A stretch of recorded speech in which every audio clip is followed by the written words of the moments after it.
बंधुओं, मन को सुमन बनाने में जो महत्वपूर्ण भूमिका है, जो जिम्मेदारी है, वो है हमारे जागृत मन की। जागृत मन ये जानता है कि हमारे मन रूपी गार्डन को कैसे और किस तरह खूबसूरत बनाया जा सकता है। मन के पास विचार शक्ति है।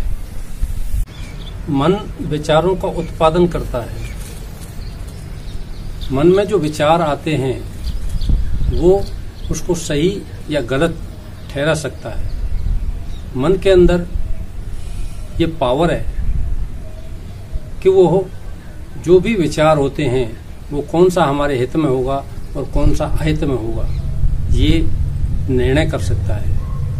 मन ये जानता है कि हमारे लिए क्या भला है, क्या बुरा है। ये जो कॉन्शियस माइंड होता है, इसके पास मात्र 5% ताकत होती है, लेकिन ये निर्णय करने की क्षमता रखता है, ये विचार शक्ति रखता है, ये जानता है कि हमारे मन को किस तरीके से सुमन बनाया जा सकता है। ये जानता है कि हमारे मन को बगीचा बनाने में, हमारे मन को सुमन बनाने में किन किन चीजों की आवश्यकता होती है।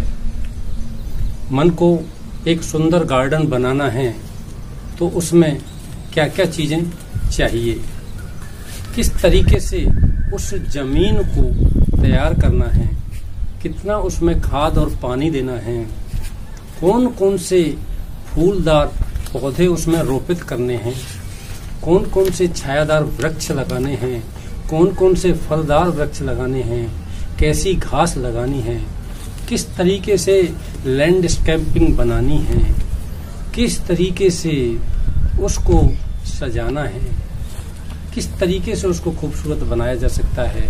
ये वो सब कुछ जानता है, जिसको हम जागृत मन कहते हैं। यही हमारा माली है, यही हमारा बागवान है। तो मित्रों, इस बागवान को तैयार करो कि वो हमारे मन रूपी बगीचे को खूबसूरत बना सके, आनंददायक बना सके, खुशनुमा बना सके। तो इसको तैयार करने के लिए आपको सिर्फ एक योजना बनानी है। सबसे पहले आपको ये जानना है कि वो जमीन कौन सी है जिसको खूबसूरत बनाना है, जिसको एक सुंदर बगीचा बनाना है, जिसको सुमन बनाना है। तो वो जमीन है आपका अर्ध जागृत मन, जिसको सबकॉन्शियस माइंड भी कहते हैं।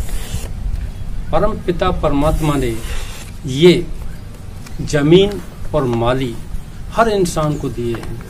ऐसा कोई इंसान नहीं जिसके पास जागृत और अर्ध जागृत मन नहीं हो, अर्थात माली और जमीन नहीं हो। अर्ध जागृत मन के पास 95% शक्ति होती है।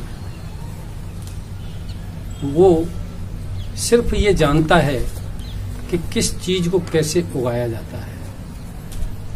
अर्ध जागृत मन निर्णय नहीं करता, किसी प्रकार का तर्क नहीं करता, किसी भी प्रकार की कोई भी रुकावट पैदा नहीं करता। उसके पास असीम शक्ति होती है। जिस प्रकार से जमीन के अंदर जो भी बीज डाला जाता है वो वैसा का वैसा ही उगता है। अगर बबूल का बीज डाला गया है तो बबूल का ही उगा के देगा वो, और अगर आम का बीज डाला गया है तो वो आम का ही उगा के देगा। वो कभी भी उसको परिवर्तित नहीं कर सकता।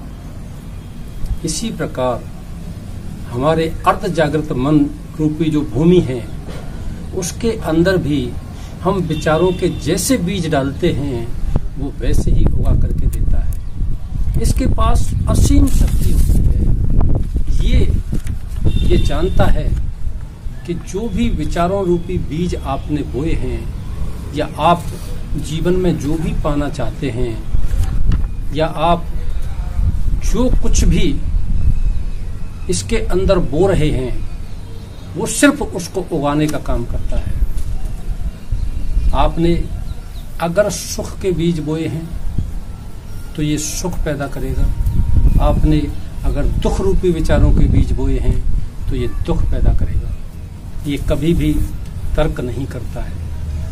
इसके पास इतनी असीम शक्ति होती है कि हमारे इस पूरे जन्म के या इससे भी पिछले जन्मों के जितने भी घटनाएं होती हैं, दुर्घटनाएं होती हैं, क्रियाकलाप होते हैं, विचार होते हैं, वो सब इसके अंदर फीड रहते हैं, इसके अंदर जमा रहते हैं। जब भी हम सुषुप्त अवस्था में होते हैं, सुषुप्त अवस्था कहते हैं जब अर्ध जागृत मन की अवस्था होती है, यानी कि हम पूरी तरह न सोए हुए होते हैं और न पूरी तरह जागे हुए होते हैं। जैसे शाम के समय, रात के समय जब हम सोने की अवस्था में जाते हैं तो हम आधे जगे हुए और आधे सोए हुए रहते हैं। उस समय की जो अवस्था होती है, उस समय इसमें बुवाई का समय होता है। उस समय जो भी विचार इसके अंदर चला जाता है,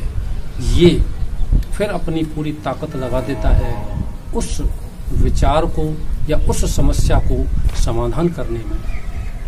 आपने देखा होगा कि ये दुनिया के किसी भी कोने में जा सकता है, ये दुनिया के किसी भी व्यक्ति से आपको मिला सकता है। ये जो आप चाहते हो, जिस समस्या का आप समाधान चाहते हो, उस तरह की सारी स्थितियों को आपके सम्मुख ला सकता है। ये दुनिया के हर तरह के सीन आपको दिखा सकता है। ये दुनिया की हर जगह आपको दिखा सकता है। ये हर उस समस्या का समाधान कर सकता है जो दुनिया की दूसरी कोई शक्ति नहीं कर सकती। अर्ध जागृत मन ऐसी उपजाऊ भूमि है, अर्ध जागृत मन ऐसी खूबसूरत जमीन है कि हम इसके अंदर जो कुछ भी बोते हैं वे वैसा का वैसा ही उगा करके देता है। अब बात आती है कि उस माली को ये डिसाइड करना है कि हमें इस अर्ध जागृत रूपी भूमि में क्या क्या बोना है, कौन कौन सी चीज इसके लिए आनंद दे सकती है, कौन कौन सी चीजें इसके लिए खुशी दे सकती हैं, कौन कौन सी चीजें शांति प्रदान कर सकती हैं, कौन सी चीजें इस जीवन को खूबसूरत बना सकती हैं। ऐसे बगीचे का निर्माण करना है, ये जागृत रूपी माली को सोचना है।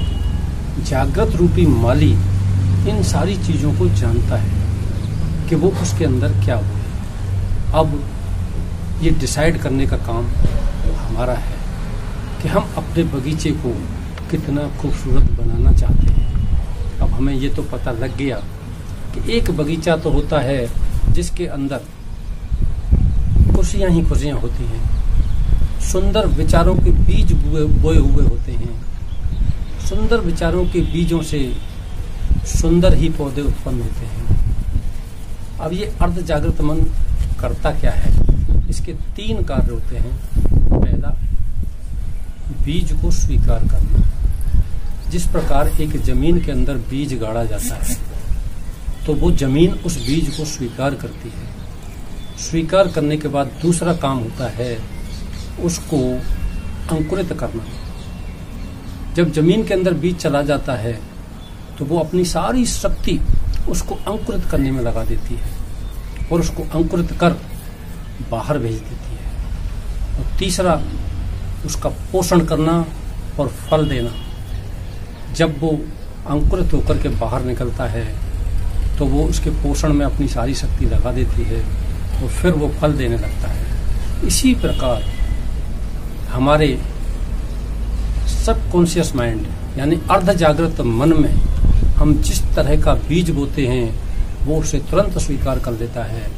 कभी भी ये तर्क नहीं करता कि ये तुम्हारे हित में है या अहित में है, ये तुम्हारे लिए बुरा है या भला है। उसका ये काम नहीं है। उसका काम है उसको तुरंत स्वीकार कर लेना, स्वीकार करके उसका रोपण करना। उसको मन वही उगा करके देता है जो हम उसके अंदर बो देते हैं। अब हमें ये निर्णय करना है कि हमें उससे कैसी फसल काटनी है, कैसे सुखों के बीज उसमें बोने हैं, कैसे सुख और शांति की फसल उससे प्राप्त करनी है। ये जानने के लिए आप अगला वीडियो देखेंगे कि किस तरीके से उसमें बुवाई करनी है और किस तरीके से उसकी फसल काटनी है।